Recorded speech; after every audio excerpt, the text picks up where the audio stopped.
for now, we will talk about inferring fiction. The reason I'm opening this session is because I think I need to clarify some things from last week, and I wanted to add two more elements as usual. And there is a change of plan. My original plan was to include poetry as well, but considering the situation and the need of focusing more on prose, I think I will remove poetry and we will do poetry in the next semester. By the next semester means next semester when you take extensive reading with me. And for now, I will be reviewing what we did last week. Plus, I will also be talking about new elements. And for that, do you guys have any question? Please feel free to ask questions before I continue. And after that, I will continue. All right, questions, please. Anything probably from last week?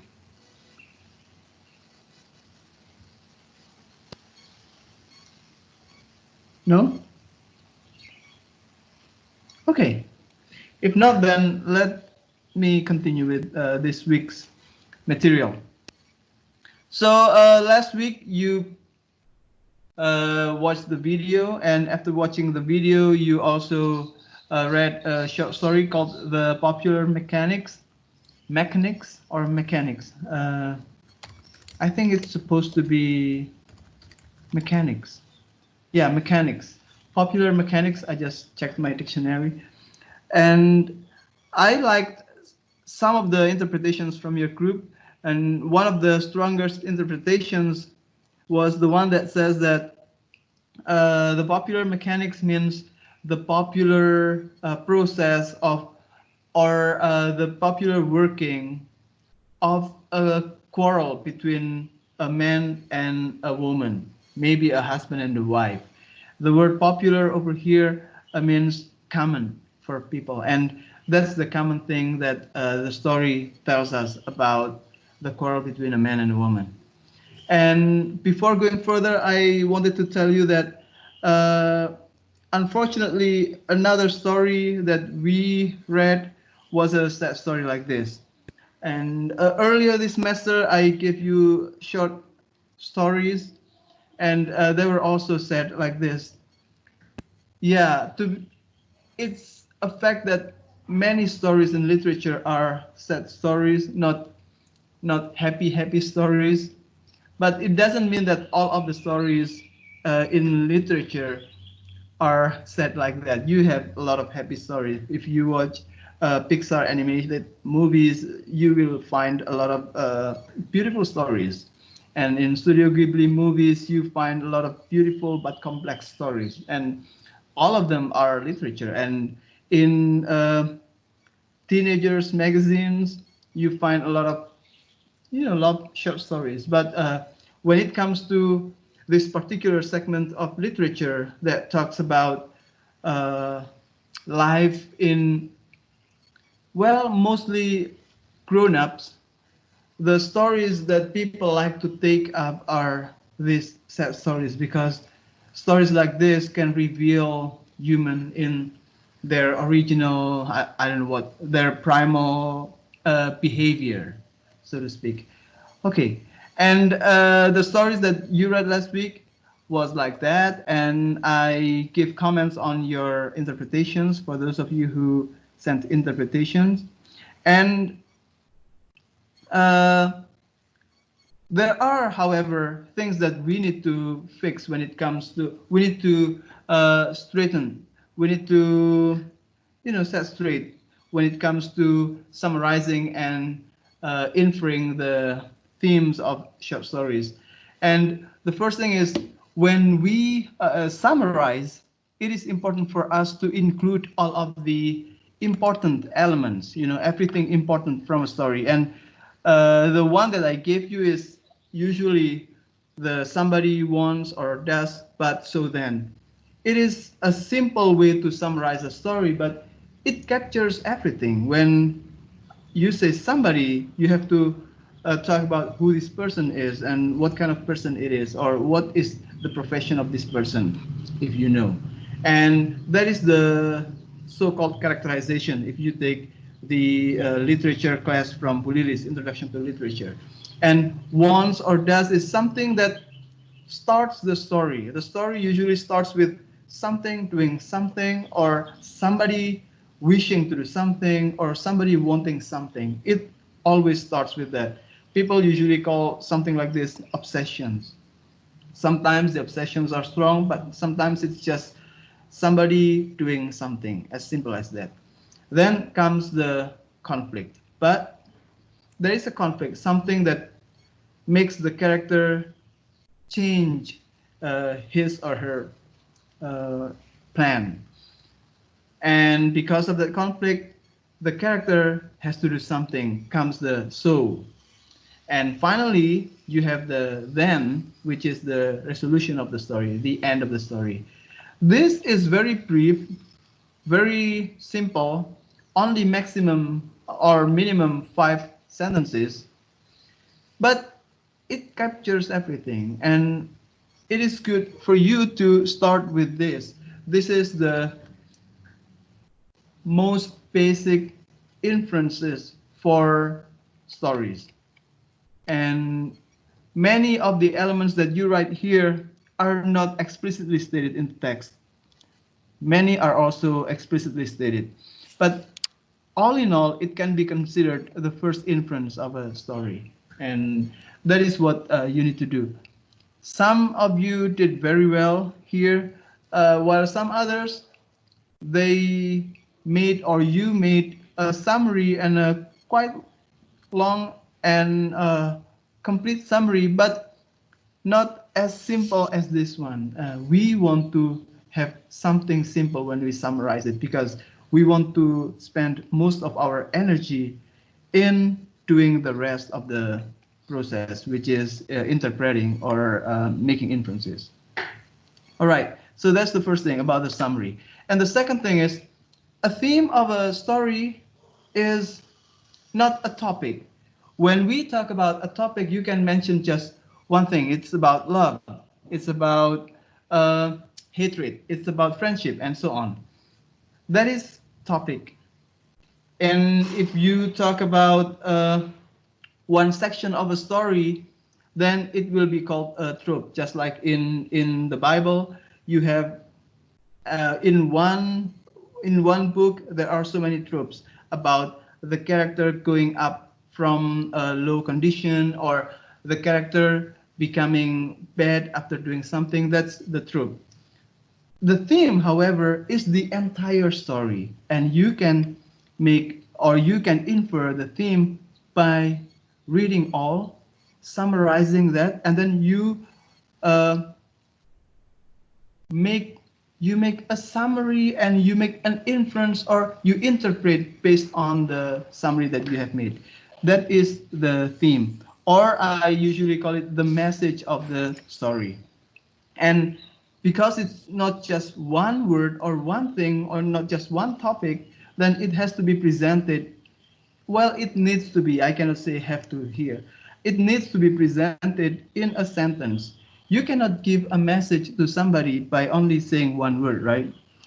You cannot just say a cup of coffee. What? In a certain situation, you people might know when you say a cup of coffee means you want a cup of coffee, but not all the time it will work. So you have to make it at least saying, I want a cup of coffee. And then somebody else will understand it. That's one of the most basic rules in inferring the theme of a story. So make it in one sentence. And this is against the general use of the word theme and topic. People like to say the theme is about love. The theme is about what? Betrayal. that is actually a misuse of the word theme. Outside, nobody really cares when people make something like that. But since here we are studying literature, it will be better for us to make sure that we do the things correctly. And that's for the first thing. You present it in a sentence. And again, it is the entire message of the story. I mentioned it earlier here. Again, here, the important thing is in one reader's interpretation. Okay, the theme is not something absolute that one story has that cannot be changed by somebody else. No, the theme is the entire message of a story, but it's based on somebody's interpretation. Okay, and how do you support your interpretation? It's by using those sets of evidence, like the person, the obsession, the conflict, and then the resolution, and so on. So it is the entire message of the story.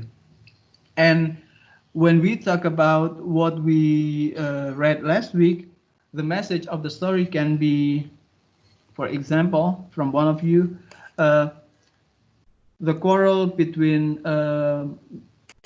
husband and the wife can be very bad, so bad that they do not care much about the children anymore. So that's one interpretation on the message of the story. So the theme is that. And if you remember what we discussed last in the previous unit, this is the third meaning of theme, right? It's about what the story wants to tell to the audience. What the story, not the writer, okay, what the story wants to tell to the audience. Okay, that's enough for the review. Now, we are going to go deeper to gain more from a story. Not only the theme, but more. What else is that? Now, first one is we know we need to get the character's attitude. And I believe this is something very familiar to you. When you studied literature in the high school or when you study Introduction to Literature in Bulilis's class, you know about characterization. Can anybody tell me how you find characterization in a story? So please, it's open for everyone. Maybe by reading the whole story and conclude what kind of a character is. Okay. Like uh, reading a certain sentences that we might consider it is his or her character or Her, something. okay, her yeah, her what action? Okay. Okay, Yeah, like somebody else her please. action. Okay, How thank about you. the Ananda. character in the whole story? Come again?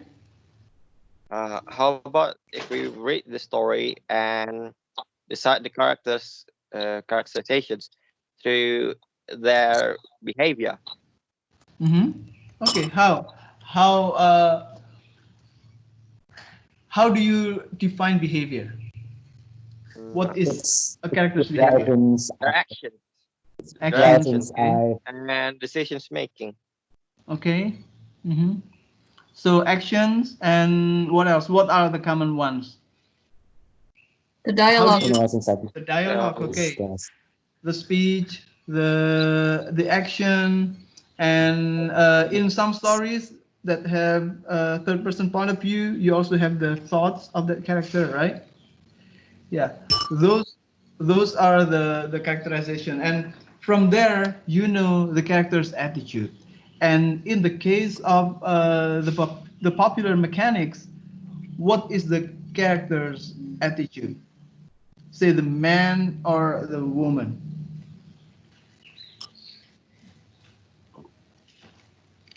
Erratic, Yes. erratic, Can you say it louder, please? erratic, Ah, I'm sorry, I cannot hear you clearly. Erratic? erratic, and I suppose Erect. emotional, Okay, early emotional. emotional. Hmm. Or maybe selfish, right? Right? Hmm. Yeah, so those are the characters of the attitude of the characters. It is part of the characterization. When we talk about characterization, we need to include the dialogue, the action, and then the thoughts, or even the reaction towards other characters. And sometimes they are shown, and sometimes they are told by the narrator. If you want to talk about the movie, the characterization can also be inferred from the costume, the hairstyle, the even the camera angle, and but here we only talk about part of the characterization. So it's mostly the attitude from the speech or from the action there. Now, the second thing is this is something you can do at a breeze. You don't have any problem with that. Now, the second thing is about the attitude of the story. So the character has that attitude, but the story also has the attitude. We know the attitude of the story by seeing how the story ends. It is part of the theme. You need to see how the story starts, how the story eventually comes to a conflict, and how a story gets resolved. And from there, you will know the attitude of the story. And in the case of last week's story, the popular mechanics, the attitude of the story is, in my opinion, quite cynical. It's cynical towards the behavior of husband and wife or couples when they fight. When they fight, they don't really care about their children. All they care about is their ego. The husband, in this case, cannot take insults by the woman, and the woman cannot be treated like that. She has the right over the child, so they do a, you call it a tug of war between the man and husband, and the rope in this case is a baby. Unfortunately, it's so sad to see that. And so from here we know that the story's attitude is cynical towards most people. It shows that people can be that bad. Okay. The But story, yes. can it be seen realistic? Can it be seen as being realistic? Okay, showing the reality. Yeah, yeah. When it shows the reality, there is a certain attitude there, right? Not just, okay, I'll show you this, but you show this to criticize it, to show that there is something wrong here. There is something to think about here. And in my reading, that is cynical. That is cynical and not sarcastic for sure, but cynical in a way that there is a problem here, and I want to show the extreme, not the common attitude of uh, what do you say, a day-to-day fight between a husband and a wife. The story uses the extreme to show the beast in us. Realistic. Yeah. Okay. And so that's one example of the attitude of a story. You will find it later, and you infer the attitude based on the theme that you have inferred from the summary. So you make a summary, which is an inference, and then you infer the summary into a theme, okay? And then finally, you infer from the theme to get the attitude of this story. And it is important for you to know so that uh, you do not get distracted by small details of the story and not knowing the entire story and what the story actually wants to do to you. And from there, we get to the third point, which is the purpose of the story. This is our inference, our interpretation on why the story was written in the first place and what the background of the story was. And if you want to bring it to today's conversation, you still can do it. Is it still relevant today? What can it tell us about life today? So these are all interpretations that you make based on the your interpretation of the story. And when I say why was the story written here, I do not mean for you to find out exactly why the writer wrote the story. There are possibilities that you can find things like that if the writer wrote, for example, a memoir about how the person wrote the story. Or again, I am into Studio Ghibli lately, and I try to watch documentaries on how Miyazaki wrote his stories. For example, how Miyazaki wrote The Wind Rises. There is a documentary about that, and from there we can kind of infer why he wrote the story. But in most cases, we cannot do something like that.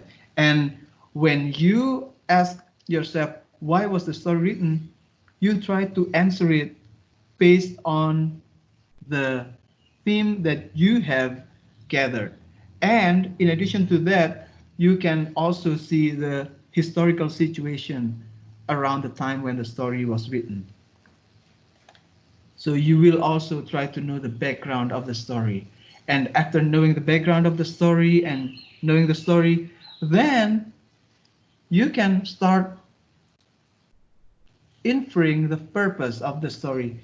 In the case of the popular mechanics, we can say that the purpose of the story is to show us that people can be that bad and eventually make us think about how we deal with our spouse or how we should pay attention to our children when we have a quarrel with our spouse.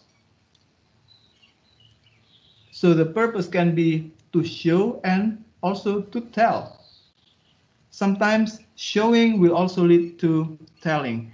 And most literary works do not tell the readers to do something explicitly or in a vulgar manner. People will not like something like that. And that is also the reason why here I try to shy away from the idea of moral of the story. When we were younger, we like to read stories in books, and eventually, usually at the end of the story, we have the moral of the story is as if the story tells the readers something or a teaching for the readers to follow. In the case of literature, however, most literary works do not give explicit or vulgar messages to the readers. It's us readers, we have to infer the messages, the what the story tells us, while actually they never tell us in specific. So that's the main purpose of the story. And later on, you can also relate the story to the reality today. Is it still like that? Do husbands treat wife in that manner today? If today people still do that, then yeah, the story can be a good example for us, can be a good reminder for us of how beastly we can be. Okay, how do the government care about parents or care about citizens when they fight with each other and harming the children? No. In the 60s, when the story was written, maybe it was just fine for them to do that, and they wouldn't get any punishment. But now we have here in Indonesia, we have Kak Seto and KPI, or what is it, Perlindungan Anak. When we fight and we harm our children in the process, we will go to jail. And now the story can be related to us as, yeah, this story maybe for some people, for some communities, this story is relevant, but for others, this story mostly serves a reminder of what we were like back in the days. So these three new things are what I want you later to try to focus on when you read the next short story. All right, now questions, everyone?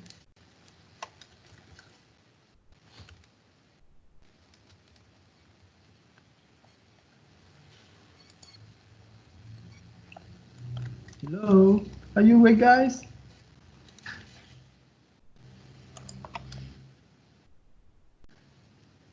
Come on, wake up.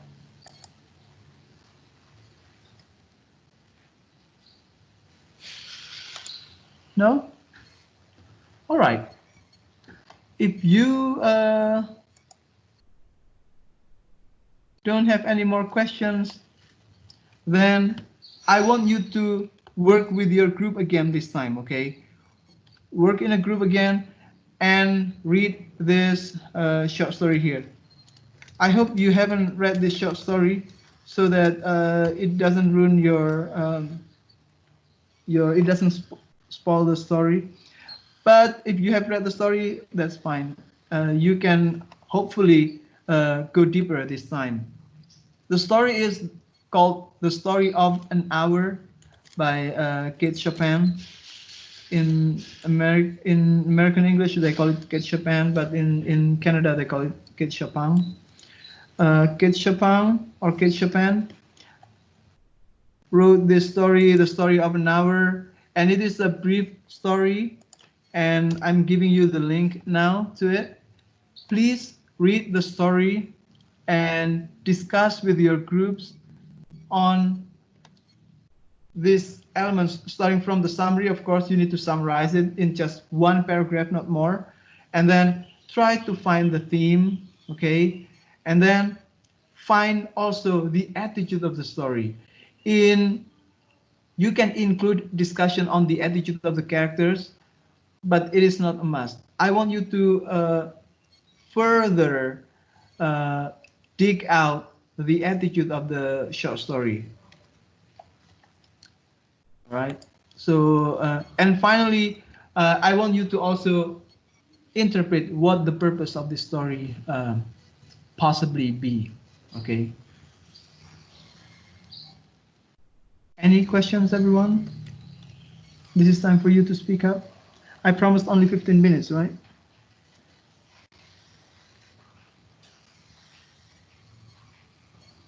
No? Really?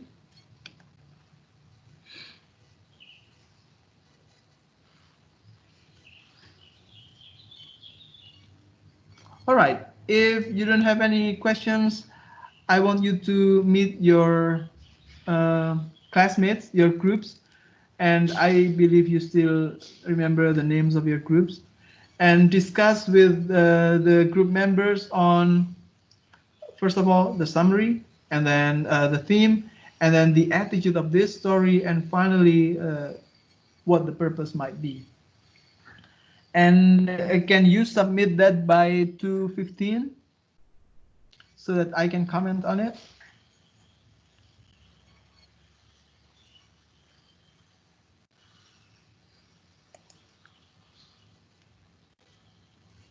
All right. I take that as a yes. No, no voice means yes. So I guess that's all, everyone. Thank you very much, and I'm looking forward to reading your comments and your reading of the story.